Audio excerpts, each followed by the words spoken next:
Assalamualaikum warahmatullahi wabarakatuh. Perkenalkan, nama saya Fandi Abadi Pamungkas SHUM dengan NIM 86904242120. Saya merupakan mahasiswa PPG calon guru gelombang 2 2024 yang sedang PPL di SMAN 1 Ciamis. Saya di PPL Ciamis itu mengajar mata pelajaran sejarah pada materi teori masuknya Islam di Indonesia dengan dikontekskan dengan kehidupan sosial masyarakat di Ciamis.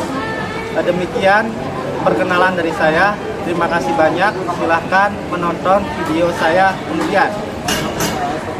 Ya, Assalamualaikum warahmatullahi wabarakatuh. Waalaikumsalam warahmatullahi wabarakatuh. Selamat siang semuanya. Siang. Alhamdulillah. Bagaimana kabar kalian semua pada hari ini? Alhamdulillah. Semoga kita semua terus diberikan kesehatan agar proses pembelajaran kalian dapat mengikuti kegiatan belajar ini hingga selesai. Pada hari ini siapa yang tidak hadir di sini? Tidak hadir siapa saja?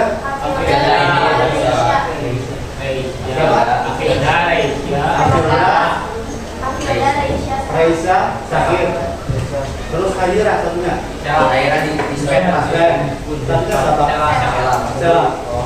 Yang sakit siapa dua berarti Raisa sama Sela. Oh, semoga kita doakan kepada Raisa dan Sela agar dapat segera sembuh dan dapat segera kembali belajar ke sekolah. Maka silakan Fala untuk dapat memimpin doa terlebih dahulu agar proses pembelajaran dapat berjalan dengan lancar.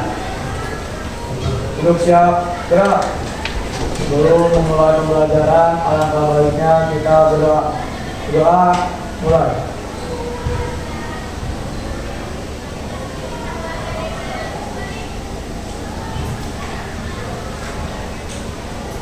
Berdoa dapat diri. Alhamdulillah kita telah memulai proses pembelajaran ini dengan kegiatan yang baik dengan berdoa bersama-sama. Pada pertemuan kita hari ini kita akan masuk ke dalam materi sejarah dalam perkembangan kerajaan Islam, yakni di bagian teori masuknya Islam ke Indonesia, yang dimana dalam hal ini kita bandingkan secara kontekstual dengan pendekatan CRT, yakni dengan kehidupan sosial masyarakat di Ciamis. Kalian sebelum materi perkembangan kerajaan Islam di Indonesia, kalian juga sudah mempelajari tentang perkembangan kerajaan Buddha di Indonesia. Sama halnya dengan teori masuknya Islam di Indonesia. Apakah masih ada yang ingat tentang teori masuknya Islam, teori masuknya Buddha di Indonesia? Teori apa saja?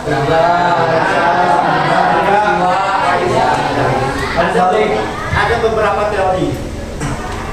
Teori Brahmana itu teori tentang apa? Yang membawakan? Ya, kalau di Islam itu pemuka agama ya, Ustaz. Berarti kalau Brahmana itu golongannya Brahma.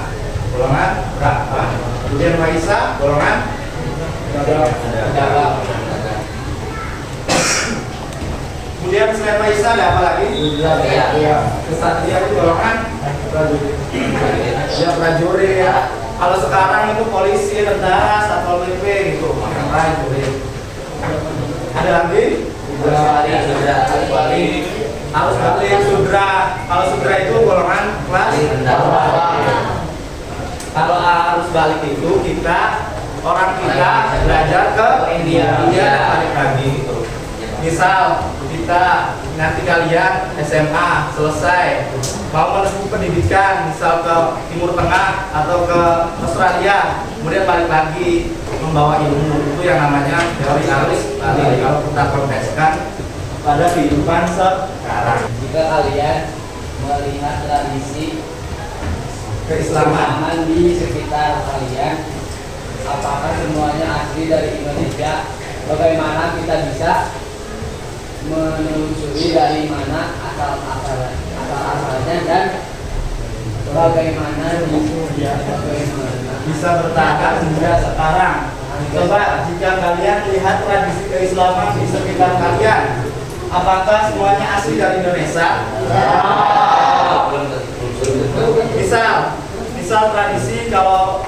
tanggal 10 Muharram. Kalau di daerah kalian tradisi 10 Muharram ada apa?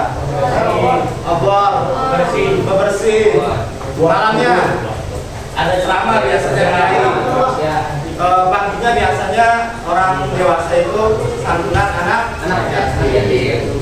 Itu sebenarnya bukan tradisi di Indonesia, tapi tradisi di Iran, Persia. Makanya yang berbeda. Jika tradisi di Iran itu tentang meratapi kematian siapa? Ya, Husain bin Ali. Siapa Husain bin Ali?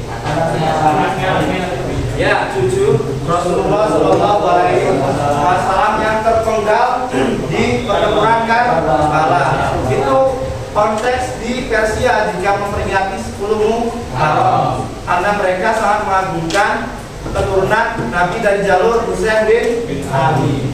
Tapi jika kita kontekskan dengan kehidupan sosial masyarakat di Ciamis, kegiatan 10 Muharram itu seperti santunan anak yatim. Kita ini tujuan pembelajaran pada pertemuan kali ini membagikan teori masuknya Islam di Indonesia dengan kehidupan sosial masyarakat Ciamis berdasarkan konsep perubahan dan keberlanjutan dalam dimensi waktu sejarah yang kemudian menarik kesimpulan informasi yang diperoleh dari mengkomunikasikannya secara lisan dan tertulis. Jadi 4 teori tersebut nanti kita bandingkan dengan kehidupan sosial masyarakat di Ciamis, tentang nanti kubah Masjid Agung Ciamis, kemudian tradisi obor. Kita bandingkan dengan konsep perubahan dan keberlanjutan dalam dimensi waktu sejarah, kemudian dikomunikasikan secara lisan dan tertulis melalui kegiatan kalian berdiskusi, menulis di LKPD dan mempresentasikannya di depan kelas.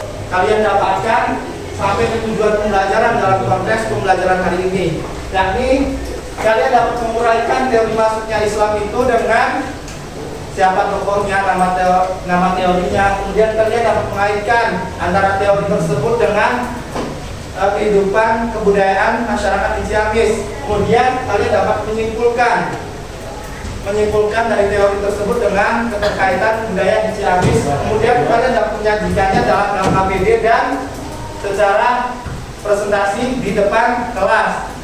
4 pokok ini jika kalian mengikutinya berarti kalian telah mencapai tujuan pembelajaran pada akhir proses pembelajaran hari ini. Belajar sejarah bukan sekedar menghafal tahun dan tokoh, tapi tentang memahami siapa kita, dari mana kita berasal, dan bagaimana budaya kita menjadi bagian dari cerita besar peradaban Islam di Nusantara Indonesia. Budaya di kampung kalian adalah bagian dari rangkaian sejarah Indonesia. Kalian akan jadi detektif sejarah hari ini. Silakan nantinya jika pernyataan yang saya berikan ini benar, kalian dapat mengangkat tangan sebelah kanan dengan menjawab sejarah. Jika pernyataan yang saya berikan ini salah, kalian mengangkat tangan dengan memberikan kata hoax. Bisa dipahami? Salah. Ya. Baik, pernyataan yang pertama. Islam pertama kali masuk ke Indonesia lewat pedang dan perang. Hoax.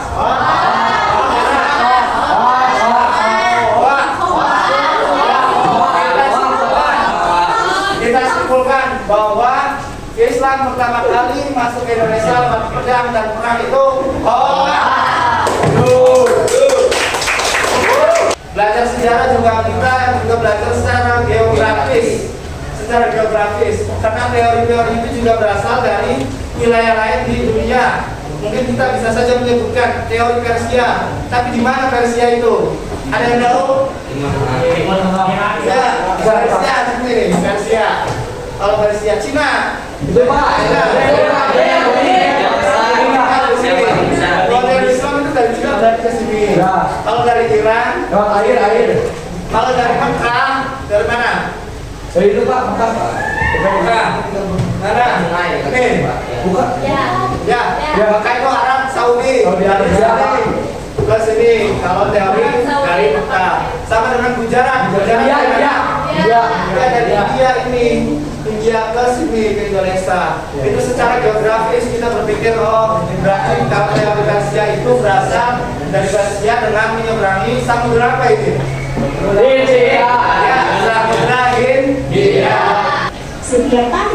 kita merayakan Idul Fitri sebagai perayaan akhir bulan Ramadan atau bulan puasa. Nah, ini adalah contoh nyata bagaimana ajaran agama Islam itu ada. Kira-kira kapan ya agama Islam itu mulai masuk ke Indonesia? Untuk menjawab pertanyaan itu, ada 4 teori nih yang akan aku jelaskan. Teori pertama adalah teori Gujarat atau India yang disampaikan oleh G.W. Graves yang lalu dikembangkan oleh Stephen Bunch dan kawan-kawan. Pada teori ini disebutkan bahwa Islam masuk melalui pedagang India Muslim yang masuk pada abad ke-13. Para pedagang Gujarat ini datang dari Malaka yang kemudian menjalin hubungan dengan orang-orang di wilayah barat Indonesia hingga terbentuklah kerajaan Islam Samudra Pasai. Teori ini dikuatkan dengan bukti berupa makam Malik As-Soleh dengan batu nisan yang mirip seperti di Gujarat. Teori masuknya Islam di Indonesia itu masuk melalui 4 teori tersebut dengan kota Gujarat di India itu berada di bagian barat India. Sama halnya dengan wilayah di Indonesia yang pesisir, Gujarat juga wilayah pesisir di India dengan memiliki pelabuhan sebagai jalur perdagangan melalui laut. Sama halnya dengan teori Persia atau sekarangnya namanya negara Iran. Iran juga ada lautnya, yakni Teluk Iran Teluk Arab. Di situ juga melalui jalur perdagangan hingga sampai ke Nusantara. Bahkan Iran juga tidak hanya dari laut, karena jika kalian pernah belajar dahulu di peradaban kuno, ada yang tahu jalur sutra? Ya, jalur sutra itu jalur perdagangan kuno dari Asia sampai ke Eropa. Itu juga menjadi jalur interaksi antara bangsa-bangsa di dunia. Kemudian ada juga peta Mekah dan Cina. Mungkin Mekah kalian tidak asing ya, seperti banyak berita hari ini yang sedang memberitakan tentang Mekah. Berita apa? Haji. Ya, haji. Karena setiap tahun Mekah itu juga menjadi tempat untuk berhaji oleh umat Islam. Kemudian Cina juga tidak asing bagi orang-orang di Indonesia, di Ciamis juga, karena kalian juga kebanyakan suku Sunda, namun kalian juga berinteraksi dengan orang-orang yang bersuku Cina ya, atau di Indonesia Tionghoa penamaannya. Karena misal di dekat alun-alun juga ada benteng ya itu. Benteng itu kan termasuk akulturasi budaya juga dan sebagai bentuk toleransi beragama yang ada di Ciamis. Itulah tempat teori yang ada di Indonesia. Kemudian coba kita kontekskan dengan kehidupan masyarakat di Ciamis tentang teori-teori tersebut. Ini termasuk teori apa makam ini? Teori Gujarat. Coba kita bandingkan nantinya dengan makam yang ada di Panjalu, di Kecamatan Panjalu, di Situ Lengkong. Ada yang pernah ke Situ Lengkong?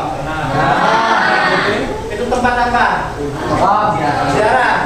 Ya, coba kalian nanti bandingkan hal ini itu di LKPD yang kelompok 1 nanti berusaha membandingkan tentang makam Malik As-Soleh dengan ya Syekh Panjalu sebagai bentuk kontekstual pembelajaran kita hari ini.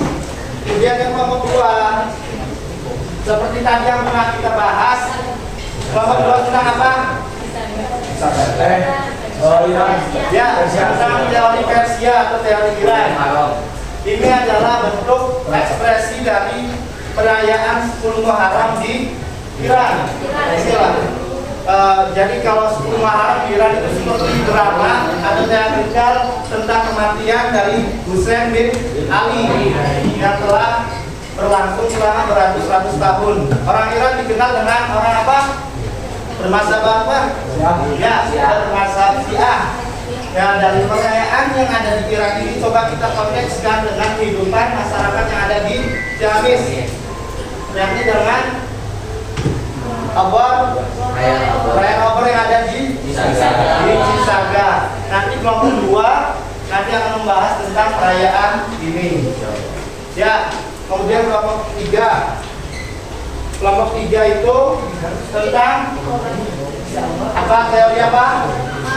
Teori Mekah. Tentang kalau teori Mekah itu penggunaan bahasa Arab di Arab dengan konteks penggunaan bahasa Arab yang ada di pondok pesantren, yakni di pondok pesantren Darus Salam Ciamis. Ada yang dari Darus Salam? Ya.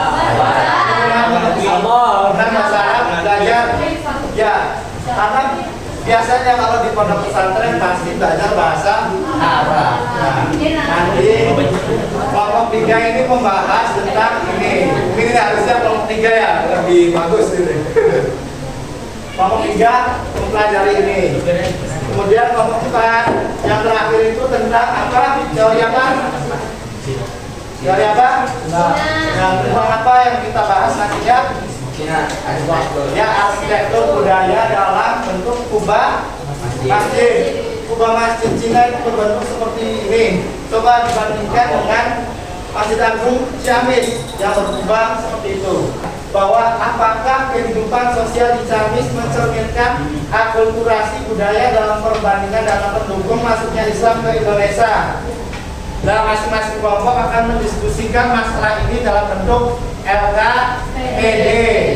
Di mana nanti dalam gambaran masalah ini di LKPD kalian sebagai pengantar kalian dapat menjelaskan tentang teorinya dari mana, tahun berapa, kemudian dalam LKPD pertanyaan kedua tentang keterkaitan LKPD tersebut tentang teorinya dengan kebudayaan yang ada di Ciamis. Pertanyaan ketiga tentang kesimpulan dari perbandingan yang telah kalian lakukan. Apakah ada persamaan dari kedua kebudayaan yang ada di Ciamis tersebut? Maka langsung saja nanti kalian akan saya bagi ya, Bapak bagi dalam 4 kelompok.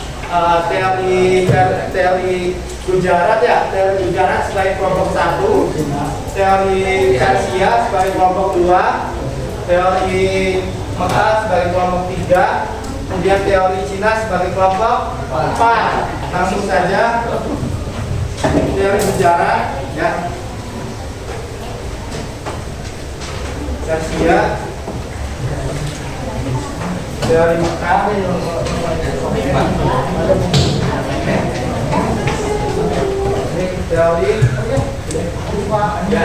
Cina. Silakan kalian dapat berdiskusi terlebih dahulu bersama anggota kelompoknya. Jika ada yang kurang dipahami dapat ditanyakan ke Bapak. Teori apa? Teori Gujarat. Coba pertanyaan pertama itu apa?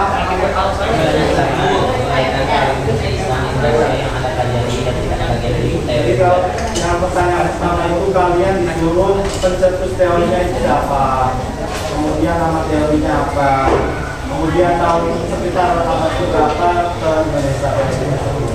Pertanyaan pertama bisa dipahami kelompok 1. Coba kalau pertanyaan kedua apa?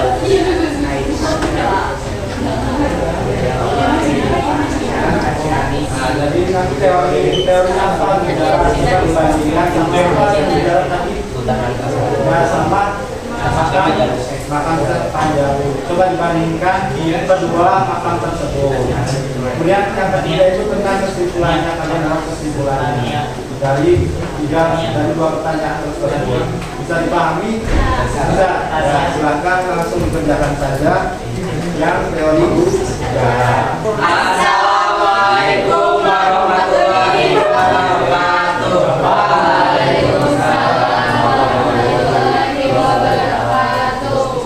Selamat pagi, kami dari kelompok 1 kelompok sejarah yang akan menjelaskan tentang LKPD Bapak berikan tentang teori masuknya Islam di Indonesia, dan kami terbagi menjadi teori Gujarat.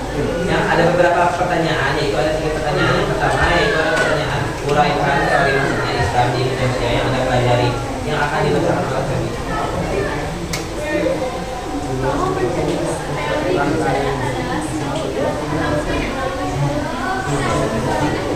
Data pendukung teori ini adalah bertulisan Microsoft yang berasal dari Kedas dan bergerak wilayah asal teori ini adalah Gujarat, India, dengan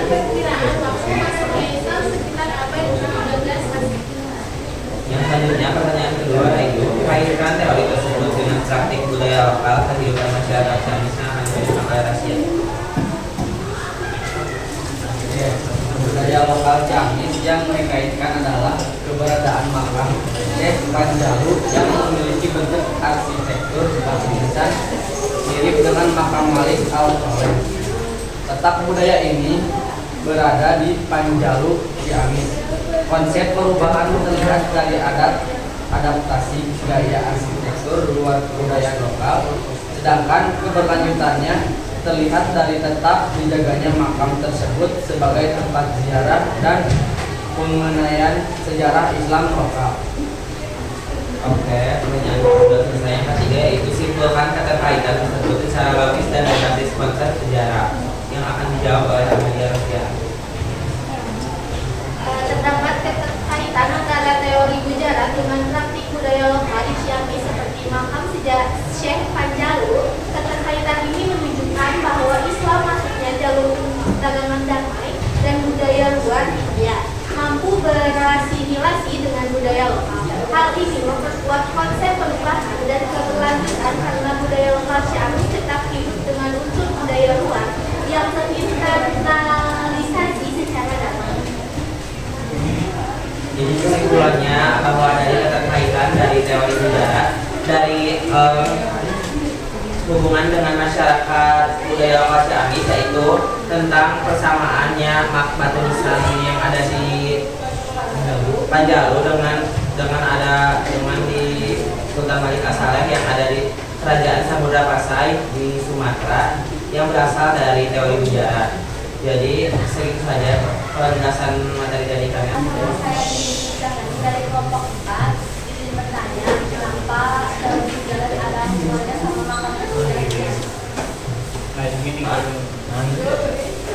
Baik, terima kasih sudah bertanya. Kita jawab kan tadi sudah dijelaskan juga pada saya di AKPD.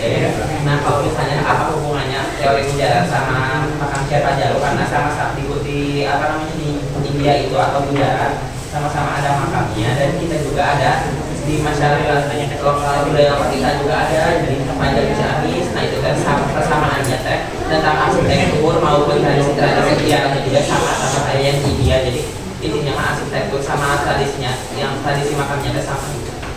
Oh, jadi Ririn, seperti yang sudah dijelaskan oleh kelompok 1, jadi keterkaitan jika teori Gujarat itu salah satu yang mendukung teori Gujarat masuk ke Indonesia itu adalah karena bukti dari adanya makam Malik Al-Saleh, raja apa yang masih ingat? Malik Al-Saleh raja dari kerajaan berapa? Ya, dari kerajaan Samudra Pasai yang ada di Aceh. Itu makamnya batu nisannya itu mirip dengan makam-makam yang ada di Gujarat, India. Nah, kalau Malik Al-Saleh kan ada di Aceh. Berarti mungkin kalau kita sekolah di Aceh langsung dengan menggunakan makam Malik Al-Saleh saja. Secara budaya kontekstual itu sudah masuk karena berada di Aceh. Tapi karena kita adanya di Ciamis, sekolah di Ciamis, coba kita mengeksplor salah satunya yakni adanya makam Syekh Panjalu. Mungkin banyak makam-makam lainnya, makam-makam tua, makam-makam keramat yang bergaya batu nisannya mirip. Mungkin kita ambil contoh saja ya, Syekh Panjalu. Dapat disimpulkan dari proses pembelajaran kita hari ini dalam berusaha untuk membandingkan teori masuknya Islam di Indonesia dengan kehidupan masyarakat yang ada di Ciamis. Itu terdapat beberapa contoh budaya yang berusaha kita bandingkan, seperti tadi makam, arsitektur, dan juga kehidupan pondok pesantren ya, bahasa ya. Dan dapat disimpulkan bahwa teori masuknya Islam di Indonesia ini juga dapat kita kaitkan dengan proses kehidupan masyarakat di Ciamis secara budaya. Karena meskipun budayanya berbeda, namun akulturasi budaya tersebut terjadi dalam kehidupan masyarakat di Ciamis. Yang pertama, untuk teori Gujarat menjelaskan bahwa Islam masuk ke Indonesia melalui para saudagar dan terbukti dari makam Malik Al-Saleh di Samudra Pasai. Benar atau salah? Benar. Ya, 100% orang di sini, peserta didik di sini menjawab benar bahwa pemahaman kalian tentang teori masuknya Islam di Indonesia melalui teori Gujarat itu telah berhasil. Kemudian untuk pertanyaan yang kedua, coba dipahami pertanyaannya.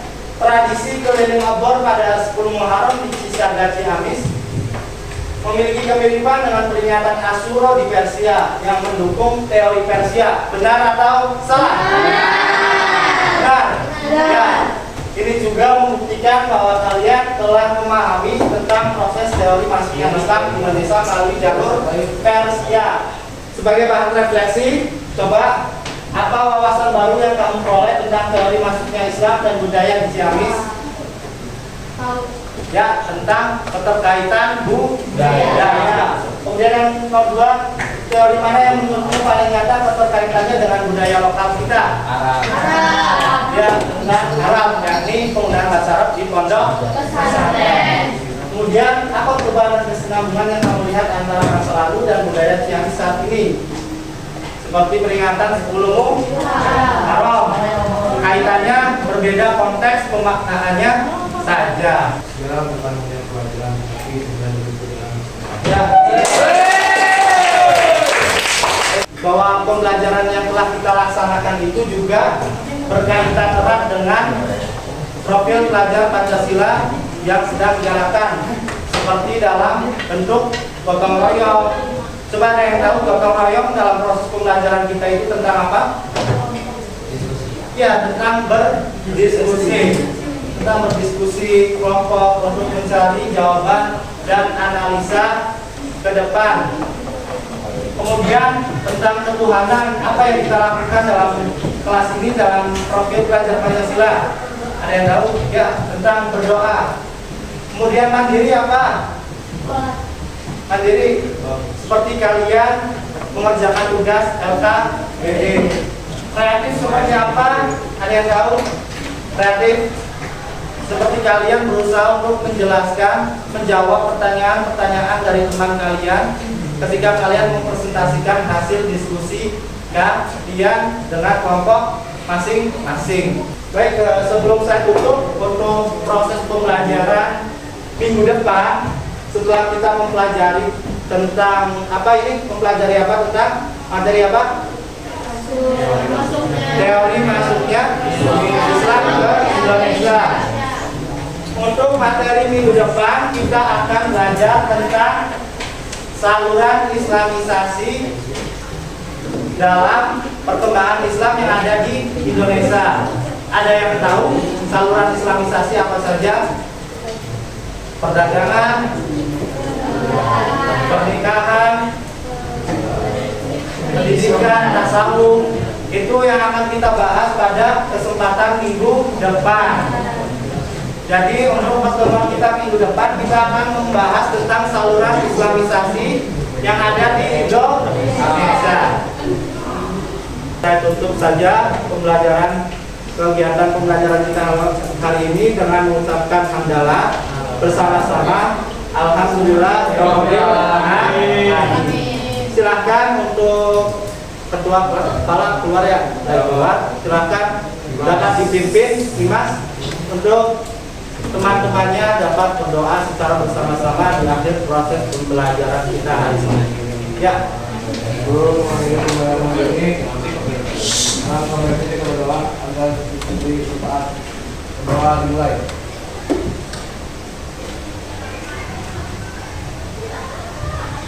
Doa selesai. Ya, saya akhiri proses pembelajaran ini. Wassalamualaikum warahmatullahi wabarakatuh.